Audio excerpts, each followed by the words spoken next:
हरिद्वार के रोशनाबाद स्थित विकास भवन सभागार में समृद्ध कार्यशाला का आयोजन किया गया, जिसमें सांसद त्रिवेंद्र सिंह रावत मुख्य अतिथि के रूप में शामिल हुए। कार्यशाला में हेम्प के औद्योगिक और व्यवसायिक उद्योग को लेकर जागरूकता फैलाई गई। विशेषज्ञों द्वारा बताया गया कि हेम्प से कागज, बैट, फर्नीचर, फाइबर, इत्र जैसे कई उत्पादक तैयार किए जाते हैं जो पर्यावरण के अनुकूल और टिकाऊ हैं। वहीं सांसद त्रिवेंद्र सिंह रावत ने कहा कि हेम्प से बनने वाला बिल्डिंग मटेरियल राज्य के लिए एक नई दिशा खोल सकता है। इससे किसानों को भी आर्थिक मजबूती मिलेगी।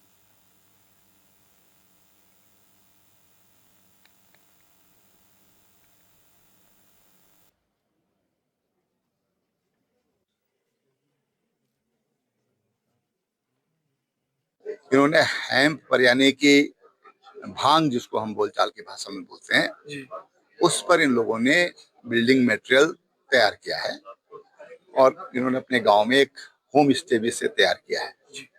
एक अच्छी शुरुआत है। भांग जो है, सब जानते हैं कि शिव को सब बहुत प्रिय थी, शिव को बहुत प्रिय है। अभी भी हम लोग शिवरात्रि पर या अनेक मौकों पर शिव जी को भांग की पत्तियां चढ़ाते हैं। भगवान शिव को जो भी हम अर्पित करते हैं वो सब मेडिसिनल है। और जो कार्यशाला यहाँ पर आयोजित की गई है, इससे जागरूकता लोगों में आएगी और जो आज हम उसका इस्तेमाल केवल इंडस्ट्रियल इस्तेमाल कर रहे हैं, आगे चल करके इस पर इसका मेडिसिनल भी इस्तेमाल होगा। क्या क्या इसमें लोग इसकी खेती कर सकते हैं। अभी तो जो है, जो नेचुरल है उसी को लोग इसको एकत्रित करके और उसको सेल कर रहे हैं, प्रोसेस कर रहे हैं। आगे चल करके इसकी बहुत बेहतरीन खेती हो सकती है।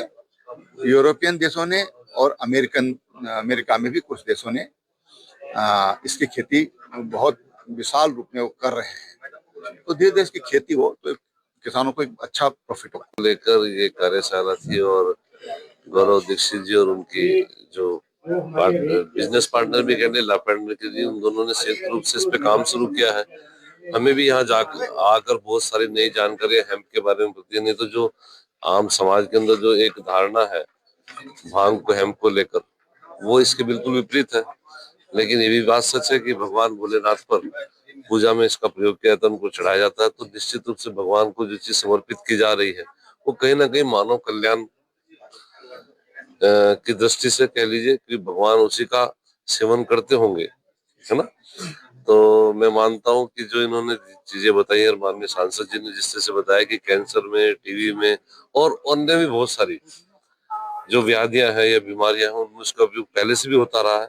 अभी इस पे और इन्वेस्टिगेशन होगी। तो मुझे लगता है ये बच्चे बहुत अच्छा प्रयास कर रहे हैं और इन्होंने यहाँ तक कि उसके रेशे से कपड़ा बनाने का, जूते बनाने का और बिल्डिंग बनाने का काम, और ऐसी जो गर्मियों में जिसमें गर्मी ना लगे, सर्दियों में जिसमें सर्दी ना लगे, तो और अभी इस पे और ज्यादा इन्वेस्टिगेशन की आवश्यकता है, नए नए प्रयोग करके और इसकी और ज्यादा इस पर रिसर्च करने के बाद ये मानव कल्याण के लिए बहुत बड़ी चीज साबित हो सकता है। और मुझे लगता है कि इसके लिए मैं इन दोनों बच्चों को, दंपति को बहुत बधाई देता हूँ, शुभकामनाएं देता हूँ कि लोग आगे बढ़े। ऐसा है कि अभी हमारी गवर्नमेंट, स्टेट गवर्नमेंट ने इससे पहले इस पर एक पॉलिसी बनाई थी और आप हिमाचल के अंदर देखेंगे, हिमाचल गवर्नमेंट ने इसमें काफी कुछ, आप मणिकर्ण वगैरह के आसपास, मनाली और मणिकर्ण, वहाँ सबसे ज्यादा हेम्प की खेती की जाती है और वर्ल्ड फेम की हेम्प वहां पर होती है।